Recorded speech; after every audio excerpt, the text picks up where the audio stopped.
Edisi hari ini melewati jembatan yang pernah duksar. Nah, udah bagus ya guys. Nah.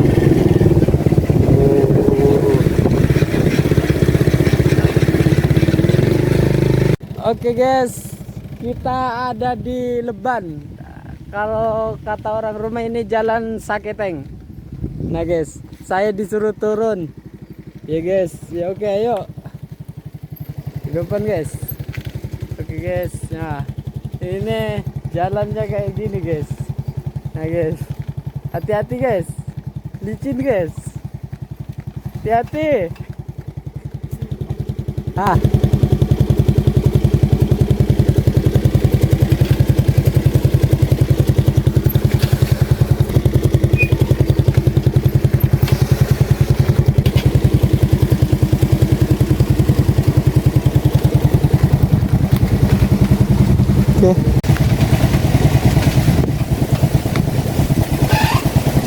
oke teman-teman, kita saat ini ada di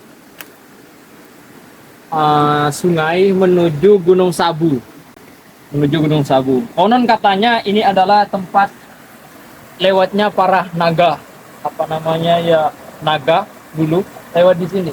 Jadi dari saking besarnya naga tersebut bisa menghasilkan aliran air. Coba kita saksikan.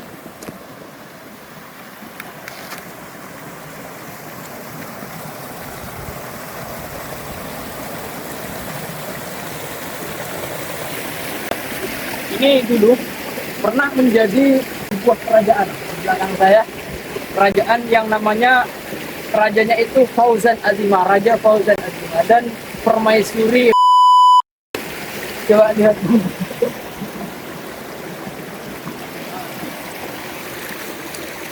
Inilah tempat kerajaan yang sudah lama kita tidak tahu. Ini peninggalan-peninggalan. Jadi ceritanya makam anak itu dikuburkan di sini.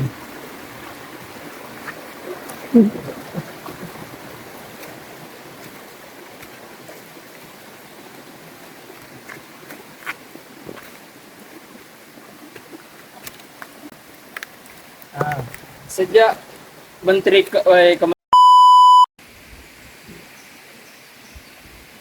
Oke, sekarang ini kita tersesat ceritanya. Rencana kita akan pergi ke Gunung Sabu, di mana gunung itu ada di atas gunungnya Danau Kastoba. Jadi kalau kita melihat dari atas itu biasanya nampak ke bawah Gunung Kastoba. Jadi pulau Danau Kastoba ini di bawah ada di atas gunung.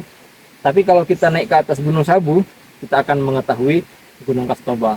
Namun saat ini kita rencana mau ke Gunung Sabu, tapi melihat jalannya terus di sana juga guys.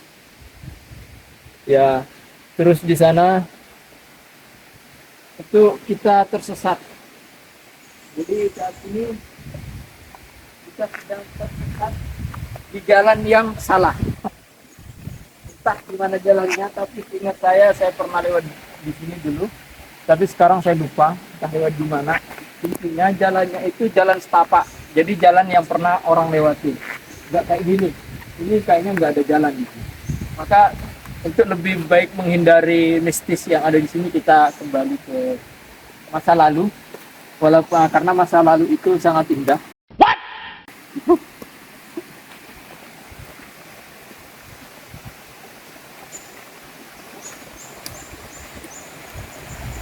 Duduk dulu guys.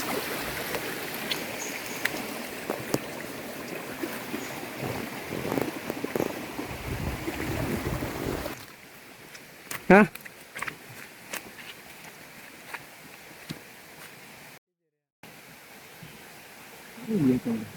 Itu jalannya. Apakah itu? Coba kita cek.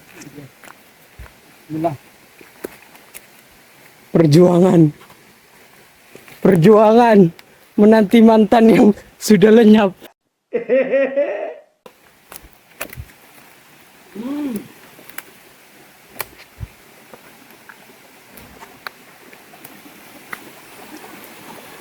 Kali ini kita sudah sampai di gunung di perbatasan Laut Sumatera.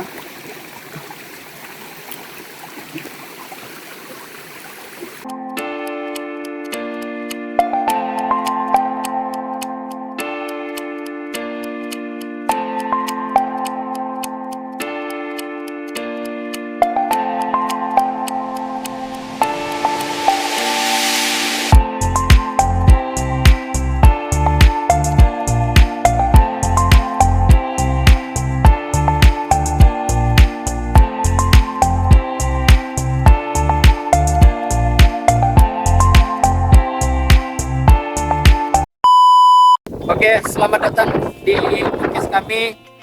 Salam dua jari. Kali ini kita sudah ada di Pulau Bawean, di mana ini adalah di ketinggian berapa? 300 mdpl. Ini udah tinggi banget. Jadi di belakang kita ini ada gunung, ada Pulau Kastoba atau Danau Kastoba, yang mana danau ini berada di atas gunung juga. Tapi kalau kita naik ke gunung ini yang saya bahas tadi, kita akan lihat langsung secara langsung Danau Kastoba. Kalau kalian penasaran apa dan bagaimana, gimana tempatnya Pulau Kastoba, silahkan dicari di YouTube. Ada banyak Pulau Kastoba Bawean. Ini sudah menikmati bagaimana perjuangan kami mendaki gunung yang sangat tinggi, walaupun tidak setinggi pulau yang ada di daratan sana. Tapi untuk ukuran yang ada di Pulau Bawean, ini merupakan gunung yang paling tinggi, sehingga kita bisa melihat gunung-gunung yang lain, guys. Bahkan kita ada Serunya di atas di awan, Pulau guys. Bawean. Ada di atas awannya. Nah, tengok. Ini udah tinggi banget, udah tinggi banget. Jadi kita bisa melihat ke daratan, tapi saat ini sedang kabut. Kita bisa melihat yang ada di bawah. Bagi kalian yang penasaran, silahkan datang di Pulau Bawean, explore Bawean Island. Banyak wisata yang harus kalian kunjungi. Pada kali ini kita akan membahas terkait masalah apa yang akan kita bahas, tentang kemenangan Pilpres ya. Ya, bagaimana kubu satu yang saat ini berjuang untuk pemungutan suara ulang. Yang kedua, bagaimana juga sudah menang dan siap dengan program kerjanya. Yang paslon yang ketiga saat ini sedang berjuang untuk hak angket. Bukan menghadapi ibu tuannya. Oh, jadi sebenarnya bagi yang kalah kita terima saja. Ini untuk kebaikan masyarakat dan rakyat NKRI ke depannya, karena mereka para pendukung yang menang ataupun yang kalah menunggu arahan kalian, menunggu arahan Bapak. Bagaimana kalau Bapak sudah kalah, ya harus mengakui kekalahannya, karena ketika Bapak memberikan statement ada kecurangan, misalkan ada berbagai hal-hal yang kekeliruan, atau misalkan praduga-praduga yang tidak jelas, terus pendukungmu yang sedang mendukungmu itu melakukan hal-hal yang ekstrim, jadi berakibat fatal jika memberikan statement-statement yang kurang jelas, dan ini menimbulkan perpecahan bagi Indonesia. Bagi yang kalah, terima kekalahannya. Bagi yang menang, silahkan penuhi janjinya dan program kerjanya. Kita jaga persatuan NKRI. Saat ini kita sudah menikmati es sirsak. Kalau di Bawean katanya nangka Belanda. Iya, nangka Belanda. Ini nangka Belanda. Kenapa, saya kurang tahu juga alasan usulnya kenapa dinamakan nangka Belanda. Gimana? Enak enggak? Enak. Campur susu lebih enak. Iya. Oke. Kita menikmati pemandangan yang bagus ya. Itu di belakang saya tuh Danau Kastoba. Aduh. Asli guys, perjuangan naik ke gunung ini, Masya Allah, sangat capek. Semua kaki. Ya. Ini di belakang saya tempat orang main Bali-Bali guys. Nah ini teman saya ini lagi apa ya? Lagi minum es buah sirsa campur susu.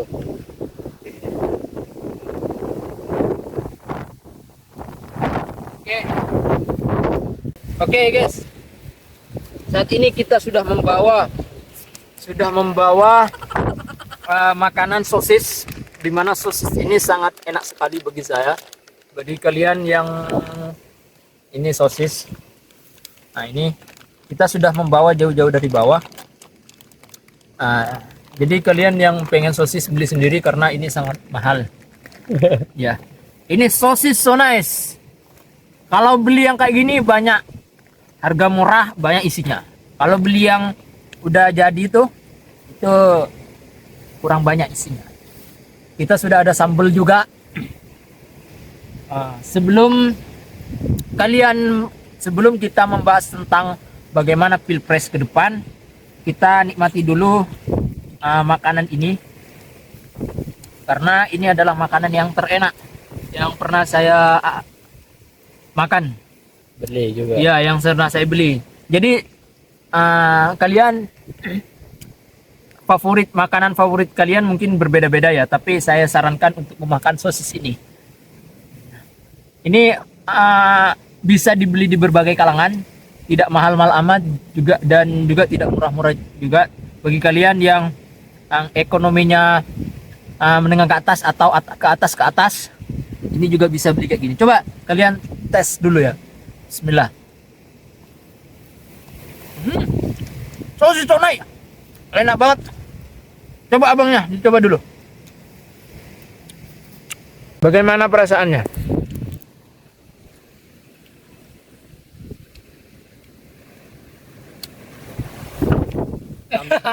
Guys, numpah guys.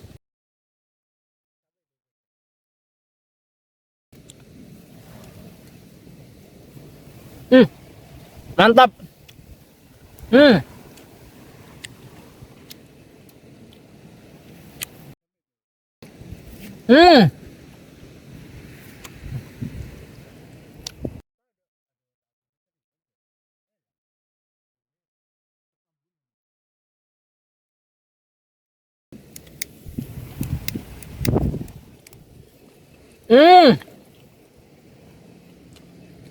Mantap guys.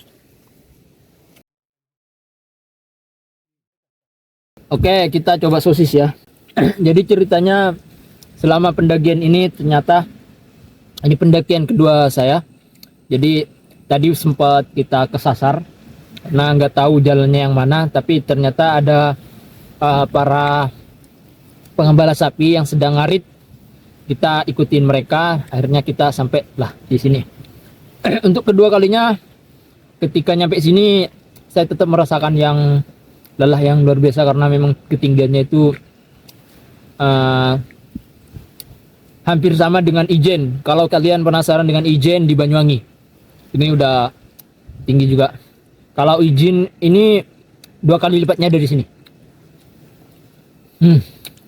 Bagaimana tentang sosis ini? Nah, coba pakai sambal, saya kira lebih mantap. Bagaimana tanggapan abangnya ketika saat ini Pak Prabowo mendapatkan 58% lebih, berapa gitu.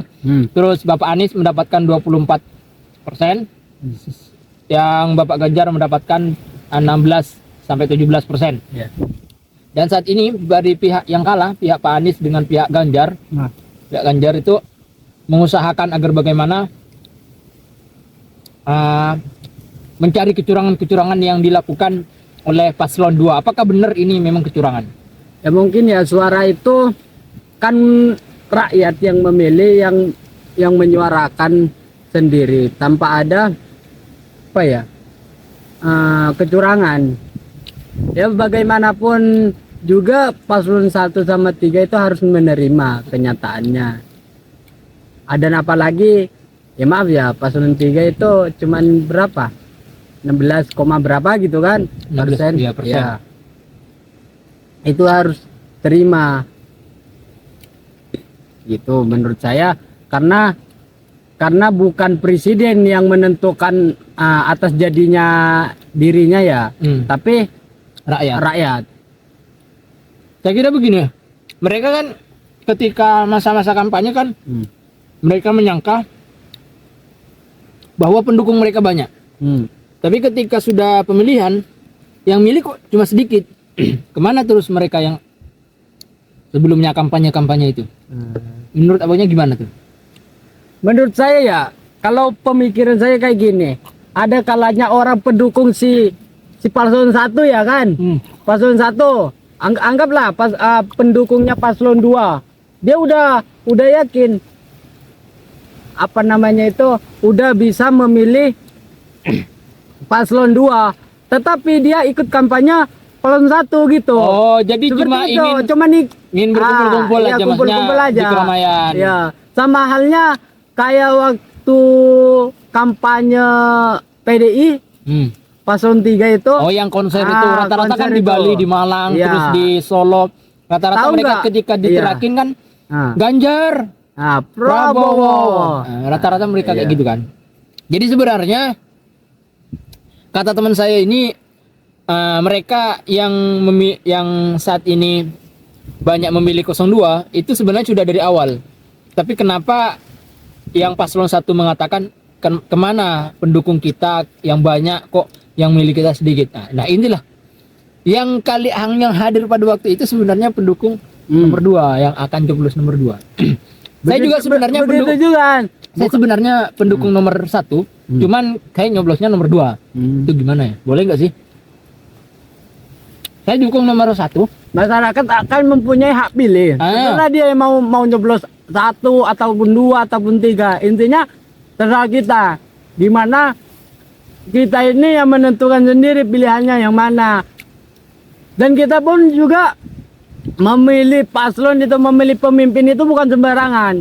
Agar kenapa? Kita sebagai warga atau masyarakat Indonesia ini harus mempunyai pemimpin yang bisa mengayomi sama rakyatnya juga, bisa membangun negara ini lebih maju lagi ke depannya gitu. Bukan malah menyengsarakan rakyat gitulah. Menyengreng sarang. Berarti begini. Itu siapa itu? Udah. Berarti begini. Proses demokrasi yang sesungguhnya adalah menerima kekalahan. Ketika dalam pemilihan gubernur, pemilihan presiden, pemilihan anggota dewan, itu proses esensi demokrasi yang sesungguhnya adalah menerima kekalahan. Jadi bagi bapak-bapak yang sudah kalah dalam pilpres, ya udah terima saja, karena itu adalah membangun demokrasi. Kalau misalkan bapak yang kalah itu masih nggak terima, nuduh curang lah, terus misalkan ada anggota KPU yang tidak jujur lah, nah ini akan berakibat fatal kepada para pendukungnya. Pendukungnya yang sampai ini demo karena alasannya mendengar bahwa dari atas itu mendengar kata curang, mendengar KPU tidak jujur, sehingga para pendukungnya demo. Seandainya bagi paslon yang kalah menyatakan, oh kita terima saja kekalahan kita, ini adalah demokrasi, maka para pendukungnya akan damai, tidak akan perpecahan. Saran kami di podcast Salam Dua Jari ini, agar bagaimana kita menjunjung demokrasi, menerima kekalahan, kalah ya kalah, menang ya menang, kalah ya memberikan kontribusi terhadap negara. Jadi bukan malah berantem. Jadi harus sportif ya, kalau main sportif. Saya terinspirasi dengan Mahfud MD, walaupun dia sudah menjadi wakil 3, ternyata beliau itu memang realistis, mengambil sesuatu hak yang sudah jujur di depan mata, karena memang seperti itulah pilihan rakyat. Guys, saat ini kita sedang kabut guys, jadi kita tidak bisa melihat ke bawah. Ini sedang kabut. Sekarang kita ada coba di atas awan. Di atas awan.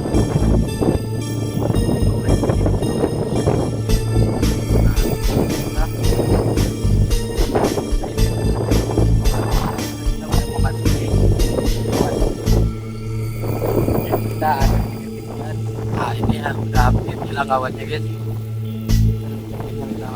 Udah. Saran kami bagi yang kalah, Bapak Gubernur, saran kami bagi yang kalah, Bapak Paslon, entah itu nanti Paslon 1 atau Paslon 3. Kalau yang 2, saya kira yang 2 itu udah melampaui batas ya, bisa diperkirakan atau diprediksi menang. Karena bagaimanapun kalau mau melihat tentang kecurangan, nomor 1 juga curang. Maksudnya ada sebagian oknum TPS yang nyoblos nomor 1, nomor 2 juga sama. Bahkan nomor 3 itu ada yang masyarakat bawa berapa itu 15 surat suara dibawa ke TPS. Itu macam-macam lah pokoknya. Nanti kita gini, untuk pemungutan suara ulang ini kita buktikan saja nanti apakah ini memang betul. Kalau misalkan nanti pemilihan itu pemungutan suara ulang itu ternyata masih terbukti, ternyata paslon 2 lebih unggul, ya memang unggul. Karena nggak bisa, seandainya misalkan jaraknya nggak terlalu jauh, boleh lah, nggak apa-apa. Tapi kalau misalkan jaraknya jauh banget kayak gitu, udah. Kita banyak rakyat di Indonesia menghargai hak kebebasan memilih. Rakyat sudah bisa menilai, rakyat sudah pintar. Walaupun memang sebagian ada rakyat yang harus dikasih edukasi tentang pemilihan. Oh, ini seperti ini, seperti ini. Tetapi sebagian rakyat itu memang sudah pintar. Ya. Jadi saran kami harus bekerja sama. Apalagi kita sudah mau mendekati bulan suci Ramadan, kita yang bulan yang penuh damai, penuh berkah, penuh dengan keindahan, saling menjalin silaturahim, saling bersedekah. Jadi penting rasanya. Kalian harus menerima kekalahannya karena esensi demokrasi yang sesungguhnya adalah menerima kekalahan. Dan sama halnya ya, dan kalau mencintai seorang itu ya, sejatinya mengikhlaskan ya, kan. sama halnya gitu. mencintai seseorang. Karena mencintai seseorang Ya. yang cinta yang paling tinggi adalah Mengikhlaskan. cinta sejati. Iya. Yang paling tinggi adalah ketika dia berani mengikhlaskan, sudah bisa mengikhlaskan. Iya. Nah, jadi bagi capres yang kalah nantinya, kita mari bekerja sama membangun Indonesia maju menuju Indonesia Emas tahun 2045. Kita sudah menjadi negara maju. Banyak sorotan kita masih mempunyai, atau orang negara-negara asing itu menyorot kita saat ini. Bagaimana perkembangan di Indonesia? Sehingga saya mempunyai 2 solusi bagi Bapak yang kalah nanti. Entah, yang pertama solusi Bapak bisa gabung di parlemen atau apa, atau gabung di mana lah di kepemerintahan, atau juga bisa ikut pilgub. Nanti ntar lagi pilgub, jadi bisa lah jadi gubernur, gak apa-apa. Nah, yang solusi yang kedua, Bapak bisa menikmati masa tua. Bisa jadi petani hebat. Bisa jadi petani hebat, kata Pak Prabowo. Bisa ngarit, bisa ya mengembala kambing, ya nggak apa-apa. Ini barokah, berkah. Jadi bagus sebenarnya. Ya. Jadi petani itu bagus sebenarnya, karena kata Pak Prabowo, anak muda berani jadi petani. Seperti di Jerman siangnya petani. Bahkan saya pernah main-main ke tempat pengembala di Jerman, bau tai sapi. Tapi sore-sorenya mereka ganti baju dan malamnya mereka berdisko. Sorry ya. Jangan karena kalian lulus sarjana, jangan kalian karena pernah nyapres, kalian gengsi mau bertani, bilangnya sorry ya. Jangan kayak gitu. Ya, kita nggak boleh gengsi. Tapi saat ini sebenarnya gengsi itu udah hilang ya. Hampir hilang di Indonesia. Yang ada malas. Ya, nggak ada mas. Males ini Kalau rata. gengsi, Kalau gengsi ini ya masih ada lah. ya masih ada. Tapi Kalau di kebanyakan- taraf itu masih 50% lah, atau 60% gengsi.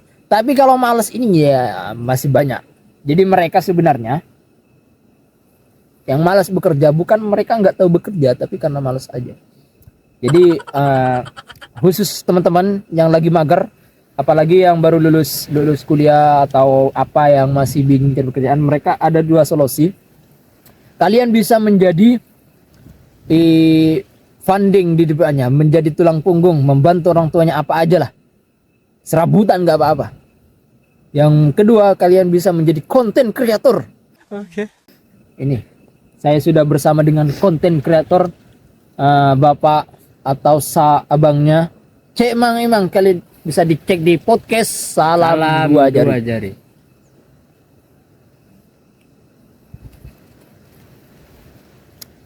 Jadi bagus, pemerintah, masyarakat harus bekerja sama. Tidak ada namanya kita bertabrakan, tidak ada namanya kita bersenjangan selaku sesama. Nah, kita harus membangun Indonesia, khususnya di wilayah Bawean. Podcast ini tidak hanya hiburan atau makan-makan semata, tapi kami juga akan menyajikan topik-topik mengkritik pemerintah, memberikan solusi, terus memberikan keadaan-keadaan infrastruktur di Bawean. Karena di Bawean ini tidak hanya pulau yang kecil, tetapi juga infrastruktur jalan juga masih belum rata, terus listrik juga, bahkan sinyal juga masih belum rata. Jadi perlu dievaluasi bagi pemerintah Gresik. Kita pengen Bawean ke depannya. Bahkan saat ini kita sudah mempunyai bandara Harun Thohir, udah kecil nggak apa-apa. Yang mana keaktifan bandara itu harus kita mulai keaktifan yang luar biasa. Biar apa? Biar menunjang para pelayar itu bisa ikut juga menikmati maskapai yang ada di Bawean ini. Saat ini apalagi harga tiket kapal laut itu udah agak mahal ya. Jadi penting rasanya, kita juga pengen rasanya menikmati bagaimana sih rasanya menaiki pesawat gitu kan.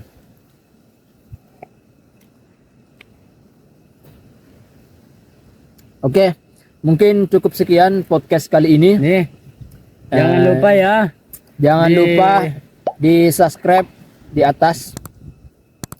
Karena kalian subscribe, kita juga akan semangat. Dari saking semangatnya, kita sampai 1 jam lebih kita mendaki di sini. Ya, 1 jam lebih, hampir 2 jam kita mendaki ke Gunung Sabu. Kalau kalian penasaran, Gunung Sabu di Pulau Bawean, bisa dicek. Di bawah kita bisa juga menikmati pemandangan yang ada di belakang gunung atau Danau Kastoba. Danau Kastoba ini ada di gunung juga. Silakan kalian explore atau trip ke Bawean. Banyak udah rata-rata teman-teman yang sudah explore ke Bawean. Guys, cukup sekian dari kami. Salam Dua Jari.